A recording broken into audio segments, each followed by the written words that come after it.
supposed to go to California in the morning on a plane. And he knows, as I told him this, he knew when the store was closing. I had a bad feeling about him. Okay, how long have you been looking for you? When was the last time you saw him? How long ago? About half an hour ago. So you've been looking for her for a half an hour? Yes. There's nobody in the store. And he knew the store was closing. He said he was going to McDonald's. She went with him. I should have told her to stay with me. Clip here, you see them walking right through Walmart. This is as they're leaving. Donald Smith in black there, Cherish in a little dress. She's 8 years old at this time, and they eventually leave together. This is really the last time we see Cherish at this Walmart, possibly the last time she was seen alive. A lot of video here, but this is she's just walking out with him after he befriended Cherish and her mom earlier in the evening at a Dollar General and promised them, according to Rain Perrywinkle, her children needed clothes and promised to go buy them maybe $100 worth of clothes at this Walmart. Also hearing from Cherish's mom, Rain Perrywinkle, as she called 911, just horrified with the fact that she was realizing her daughter was gone. Never be able to work through all this. Never. I'll never be okay. So rather than spend the rest of my life being humiliated by myself, telling all this crap in my head, I might as well just die with it. Easier to just die with it because I'll probably never get through it anyway. That's what my brain's telling me.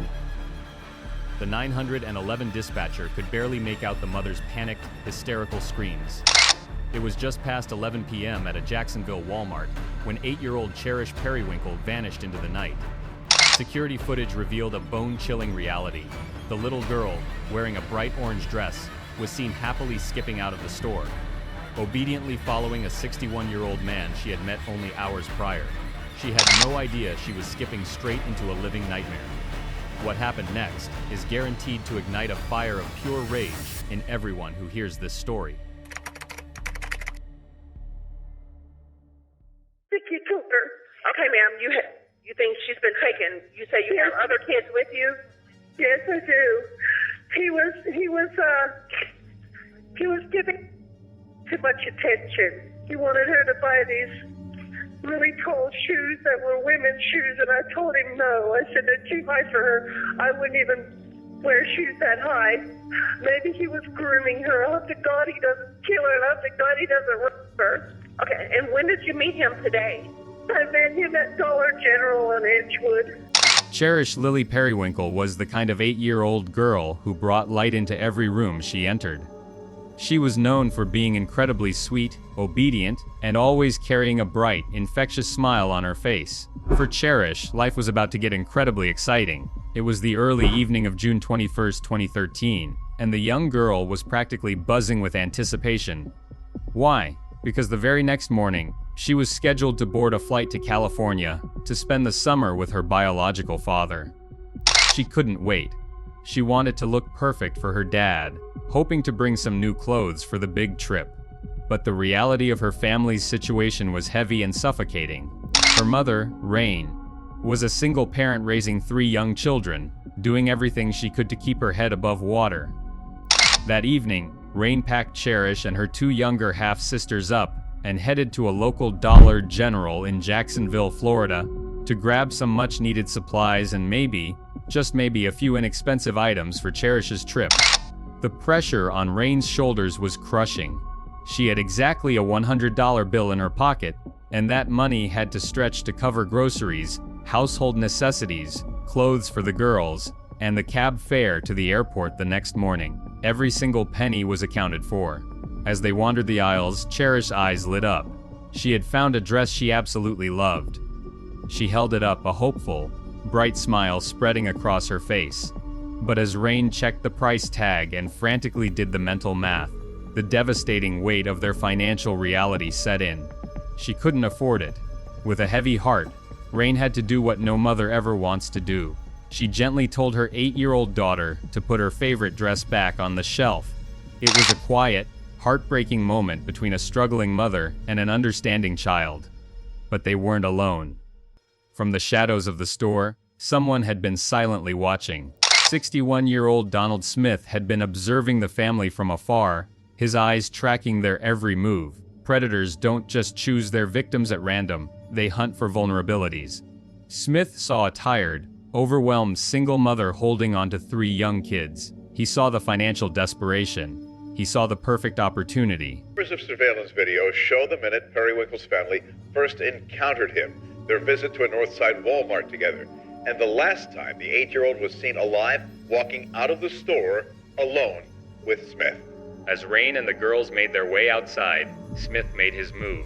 He approached them not as a threat, but wearing the mask of a gentle, kindly grandfather. His voice was soft, warm, and disarmingly comforting as he struck up a conversation. I looked to my right and he was standing in the doorway looking right at us. He said, "You look like you have your hands full. I have a couple of little ones." 56-year-old Donald Smith is watching Rain and the kids when he then offers to help them. He claims he has a $150 gift card to Walmart and his wife can drive it to them. He saw this window of opportunity where he would be able to use a weakness, financial insecurity, and he realized that he would be able to entice them with money to be able to get time with these girls alone. It sounded like a blessing, a rare act of pure kindness on a difficult night for a mother who just wanted to make her daughter smile. Little did they know, behind that kind smile was a sinister, twisted plan already set in motion. Surveillance video from inside a Northside Dollar General paints the picture of a tragedy beginning to unfold. From the moment 8-year-old Cherish Perrywinkle and her family came into contact with convicted sex offender and now accused killer Donald Smith. Cherish's mother, Rain, made this call to 911 from Walmart once she realized her daughter and Smith were gone. I met a man today at Dollar General. He saw that I was struggling to buy them some clothes. He drove us here to buy us some clothes, and the only reason I went with him because she said his wife was going to be here. Surveillance video from the Dollar General shows Smith talking with the family. From there, his van is seen driving away with Rain, Cherish, and her 2 younger sisters inside. A short time later, they were all seen shopping together inside the Walmart on Lem Turner Road. The parking lot outside the Dollar General was growing darker, and suddenly, the sky opened up. A heavy rain began to fall, soaking the pavement. Rain and her 3 young daughters stood there in the damp chill, waiting for Donald Smith's elusive wife to finally pull up in her gold car. But the minutes agonizingly ticked by, and no one arrived. The kids were getting restless, and Rain's maternal instincts, that primal gut feeling that something wasn't right, started to kick in. She hesitated. The idea of getting into a stranger's vehicle was eating away at her. Sensing her hesitation and feeling his window of opportunity closing, Smith's demeanor instantly shifted. The warm grandfatherly act slipped just a fraction. He got snappy, pivoting to a classic psychological manipulation tactic, guilt tripping. He reached into his pocket, pulled out his wallet, and held his driver's license right in front of her face. At what point did he again ask, "Do you want to go?" He got snappy with me because I wouldn't get in the van. What do you mean he got snappy with you? Describe that for me. He had an attitude. He said, "You don't have to do this." And he asked if I wanted to see his driver's license. It was a terrifying masterclass in manipulation. By offering his official identification, he manufactured a brilliant, false sense of transparency. Terrified of coming off as rude or ungrateful to a man who was seemingly offering her a financial lifeline, and absolutely desperate to get those new clothes for Cherish's trip, Rain forced herself to ignore the deafening alarm bells ringing in her head. She agreed to get into his white van. I gotta be honest with you guys, this part really makes my blood boil. Predators are absolute experts at smelling desperation. They know exactly how to back a vulnerable person into a corner, making you feel guilty, paranoid, or impolite for simply wanting to protect your own children. They weaponize your own politeness against you. I'm curious, how would you feel if someone pressured you into their van like this? Drop your take in the comments below. The moment the heavy doors of that 1998 white Dodge van slid open, the red flags were blinding. The interior of the vehicle was a horrifying, blood-chilling setup. It was unnervingly dark. The windows were entirely blocked out, covered by heavy blinds so that no one from the outside world could see in. The middle row of seats had been completely ripped out, leaving a massive, eerie empty space in the center, and the front passenger seat. It was pushed all the way down, reclined completely flat on its back like a dentist's chair. It wasn't a family vehicle, it was a mobile trap.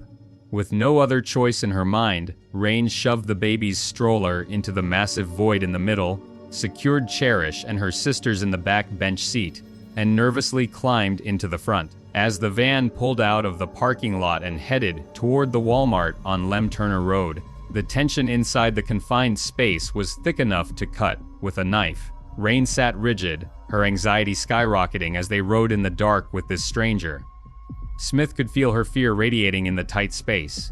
He turned his head, looked her dead in the eyes with a calm, cold gaze, and delivered a sentence that still sends shivers down my spine. "Donald Smith, don't worry. You're safe with me." Those words were meant to soothe her, but looking back, they were the sinister, twisted promise of a monster who already knew exactly how this nightmare was going to end. I had a strange feeling about him when I first met him. He took her to the dressing room twice, and I was hoping that she would be okay. And I was looking at the shoes, and I didn't want him to think that I was overly protective. Prosecutors say Smith offered to buy them all food at a McDonald's at the front of the store. Instead, they say he walked out with the little girl. And surveillance video shows his van leaving the parking lot, driving right past store security. Hours later, an Amber Alert was issued for Cherish, along with a description of Donald Smith and his white van. Once inside the brightly lit aisles of the Lem Turner Walmart, the trap began to snap shut. Rain, still holding out hope for the promised $150 gift card, and the mysterious wife, started filling her shopping cart. For an hour and a half, she meticulously picked out outfits, making neat little piles for Cherish and her two younger sisters. But Donald Smith wasn't shopping. He wasn't browsing the aisles for his own family. He was just stalking them. He hovered in the background, a silent predator watching their every move. And then, he made his only contribution to the shopping cart. Out of all the thousands of items in that massive supercenter, Smith grabbed just one thing for himself and casually tossed it in with the children's clothing, a thick bundle of rope. If that wasn't a horrifying enough red flag, his fixation on the 8-year-old Cherish grew increasingly sinister. While Rain was distracted tending to the younger girls, Smith actually took little Cherish into the dressing room not once, but twice. His twisted, perverted nature began bleeding through his fake grandfatherly facade when he picked out a pair of towering women's high heels and tried to pressure the young girl into wearing them. Rain immediately shut it down, telling him the shoes were entirely inappropriate for a child. She brushed it off, rationalizing that he was just a clueless, older man who didn't know anything about kids' fashion. She had no idea she was looking straight into the eyes of a monster actively grooming his prey. By 10:30 p.m., exhaustion was setting in. The three young girls were getting incredibly fussy, complaining that they were starving since they hadn't had dinner. Smith saw his ultimate window of opportunity. There was a McDonald's located right at the front entrance, inside the Walmart. He generously offered to go buy them all some food. Rain told him they just wanted a few cheeseburgers. Prosecutors say Smith offered to buy them all food at a McDonald's at the front of the store. Instead, they say he walked out with the little girl. And surveillance video shows his van leaving the parking lot. Then, Smith asked if Cherish could come with him to help carry the food. Because they were inside a crowded, public store, surrounded by security cameras and hundreds of shoppers, Rain's guard was down. She said yes. The Walmart security cameras captured those blood-chilling final moments. The CCTV footage shows 8-year-old Cherish, looking so small and innocent in her bright orange dress, happily skipping down the main aisle. She is obediently following the 61-year-old man, completely trusting him. But as they approach the McDonald's, Smith didn't stop to order. In the footage, you can see him pat his pockets, putting on a brief, calculated act as if he had forgotten his wallet in the car. Without a second thought, Cherish followed him past the registers, out the sliding glass doors, and straight into the dark, desolate parking lot toward his waiting white van. This is where the story takes a dark turn.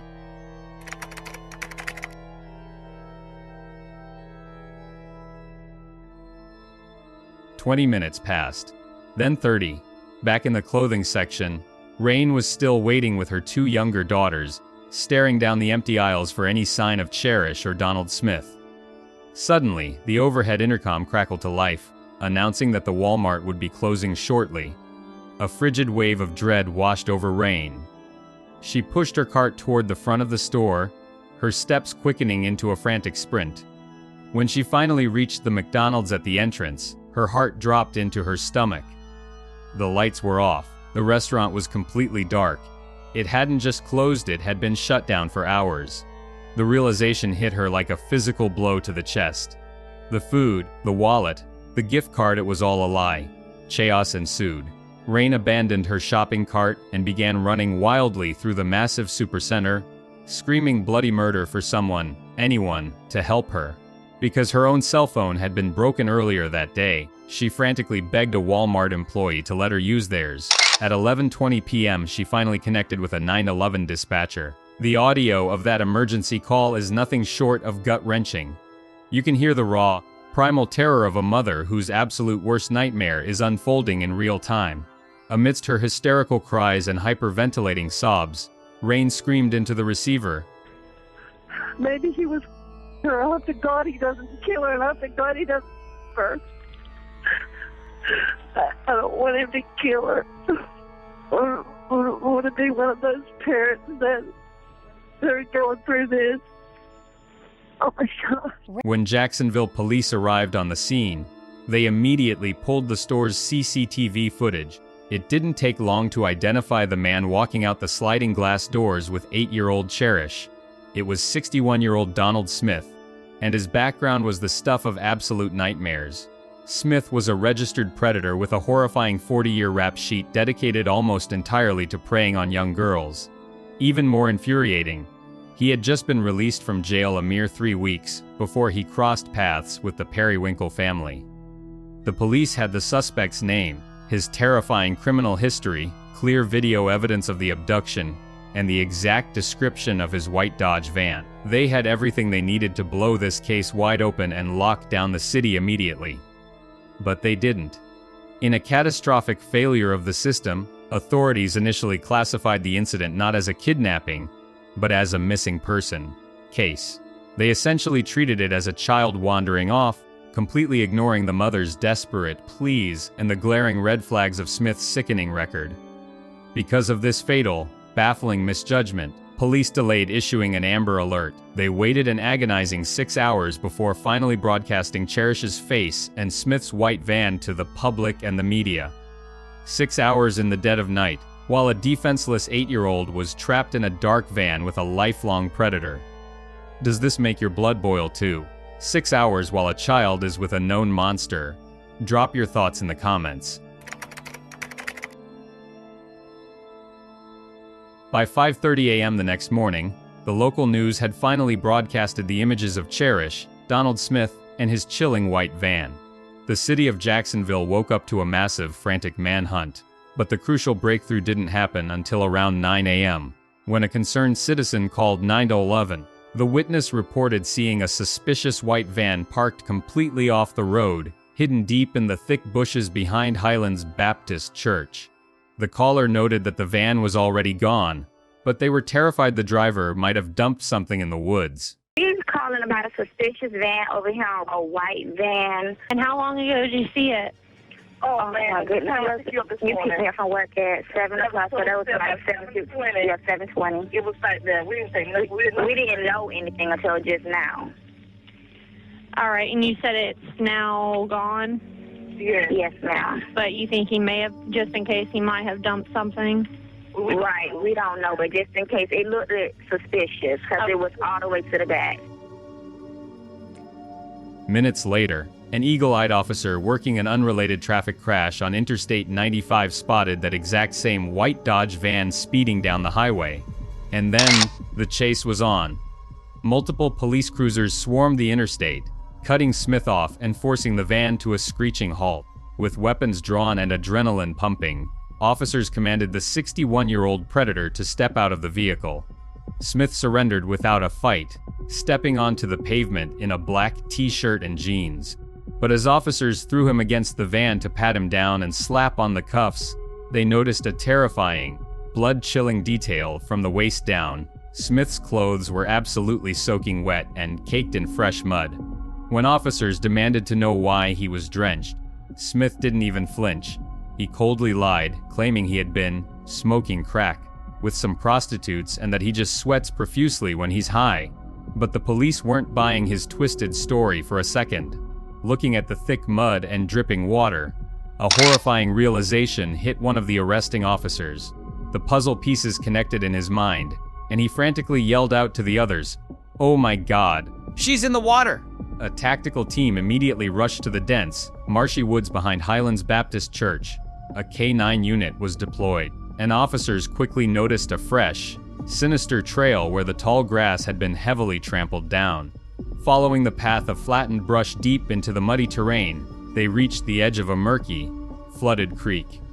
What they found there is absolutely devastating.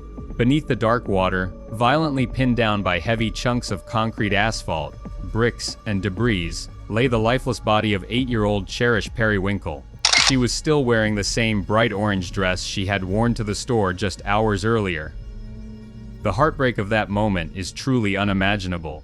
The specific officer who found her was completely overcome with emotion, later realizing that his own young daughter owned that exact same orange dress. Unwilling to leave the little girl alone in such a bleak place, he bravely stood guard in the water, physically protecting her tiny body from the alligators that roamed the creek until the crime scene investigators could arrive to bring her home. The physical hunt for the monster was over. But no one could have predicted what they would hear next on the jailhouse tapes. What kind of punishment do you think fits a monster who could do something so unthinkable? While the entire city of Jacksonville mourned the unimaginable, tragic loss of sweet, 8-year-old Cherish, Donald Smith sat locked inside a cold jail cell, awaiting his fate. If you thought a man who had just committed such a brutal, horrifying crime would be sitting in silence, completely consumed by the crushing weight of guilt and remorse, you would be dead wrong. To build their case, authorities secretly recorded Smith's jailhouse phone calls with his mother, as well as his muffled conversations with other inmates through the prison air vents. What investigators captured on those audio tapes is enough to make anyone sick to their stomach. The secret recordings completely shattered his harmless, grandfatherly facade once and for all, exposing the pure, unadulterated evil underneath. In these calls, Smith wasn't crying, he wasn't apologizing, he was bragging. He sounded practically giddy, boasting to his mother about the massive media circus surrounding his arrest. He actively reveled in his dark, new fame, proudly declaring to her that his case was way bigger than Casey Anthony. He was actually thrilled to be the center of attention on the national news, treating the horrific murder of a defenseless child like some twisted badge of honor. But the most infuriating, blood-chilling part of these undercover tapes was how the predator attempted to spin the narrative. This 61-year-old man, a lifelong, documented monster, had the sheer audacity to blame his 8-year-old victim. He blatantly lied to his mother, spinning a fabricated, delusional story that when he walked out to the parking lot, Cherish just climbed into his van on her own and stubbornly refused to leave. He claimed that because he was a known, registered predator, sheer panic set in when he realized she was in his vehicle. According to his sick, twisted logic, his brain simply took over and gave him a chilling command to eliminate the problem. He casually stated on the recording,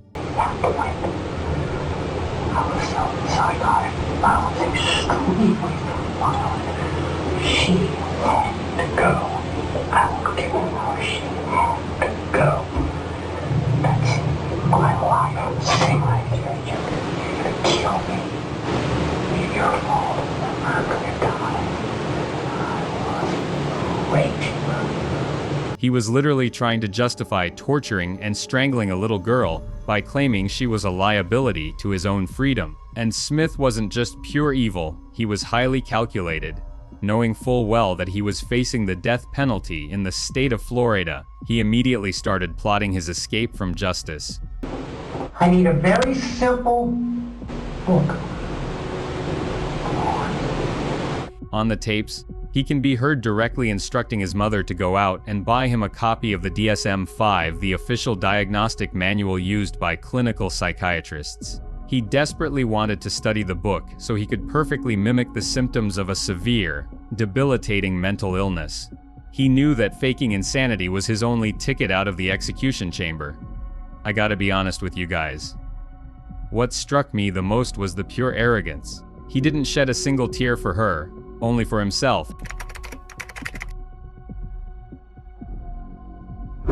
In February 2018, nearly 5 agonizing years after that fateful night at Walmart, Donald Smith finally faced a jury of his peers. The courtroom was incredibly heavy, thick with unresolved tension and grief. While the defense attempted to point fingers, the prosecution came armed with a mountain of undeniable, horrifying evidence. But nothing could have prepared the jury or anyone sitting in that room for the deeply traumatic, blood-chilling testimony of Chief Medical Examiner Dr. Valerie Rao. Dr. Rao had performed thousands of autopsies throughout her lengthy career in Jacksonville, Florida. She had seen the absolute worst of humanity on a daily basis. But as she took the stand to detail the final moments of 8-year-old Cherish Perrywinkle, the seasoned professional completely broke down. Walking the jury through the graphic autopsy photos, she described the unimaginable torture the little girl had endured. Cherish had suffered severe blunt force trauma to the back of her head, along with defensive wounds that proved the brave 8-year-old had fought back against her attacker. Dr. Rao then detailed the horrific trauma inflicted on the child, so brutal and unimaginably violent that her anatomy was utterly destroyed. But the most devastating revelation was the ultimate cause of death.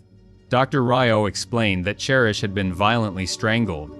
The deep ligature marks around her small neck were a direct, horrifying match to the exact bundle of rope Donald Smith had casually tossed into Rain's shopping cart at Walmart just hours before. The pure, calculated evil of that premeditated detail was simply too much to bear. Overcome with heavy, suffocating emotion, Dr. Rao stopped speaking. Her voice cracked, and right there on the witness stand, she began to weep. "I'm sorry," she stammered, wiping away her tears. "I have to take a break. Can I just have like 5 minutes?" The judge immediately called a recess, leaving a deeply shaken courtroom where several jurors were seen crying openly in their seats. The absolute horror of Donald Smith's crimes was undeniable. When the prosecution rested their case, the defense didn't even bother to offer a closing argument. There was nothing left to say. The jury was sent back to deliberate, and it took them exactly 15 minutes to reach a verdict. Just 15 minutes. They found Donald Smith guilty on all counts. When it came time for sentencing, Judge Mallory Cooper looked down at the 61-year-old predator who had shown zero remorse for his sickening actions. Her words cut through the silence of the courtroom like a knife, delivering the ultimate, definitive punishment. "Donald Smith," she declared with absolute, ironclad authority, "you have not only forfeited your right to live among us, you have forfeited your right to life at all. May God have mercy on your soul." Finally, after years of immense pain and unimaginable heartbreak, the scales of justice tipped in Cherish's favor. Today, Donald Smith is locked inside a tiny, concrete cage on Florida's death row, the exact place he admitted on those secret jailhouse tapes that he was absolutely terrified to go. He is rotting away in isolation, waiting for his execution date, and he will never, ever be able to lay his hands on another innocent child again. Though a death sentence can never bring sweet Cherish back to her family, they finally received the absolute justice they so rightfully deserved. What do you guys think? Does this ending bring you any sense of relief? I'll keep digging if there's more to uncover. Thanks for watching and for all the comments. You guys make this worth it.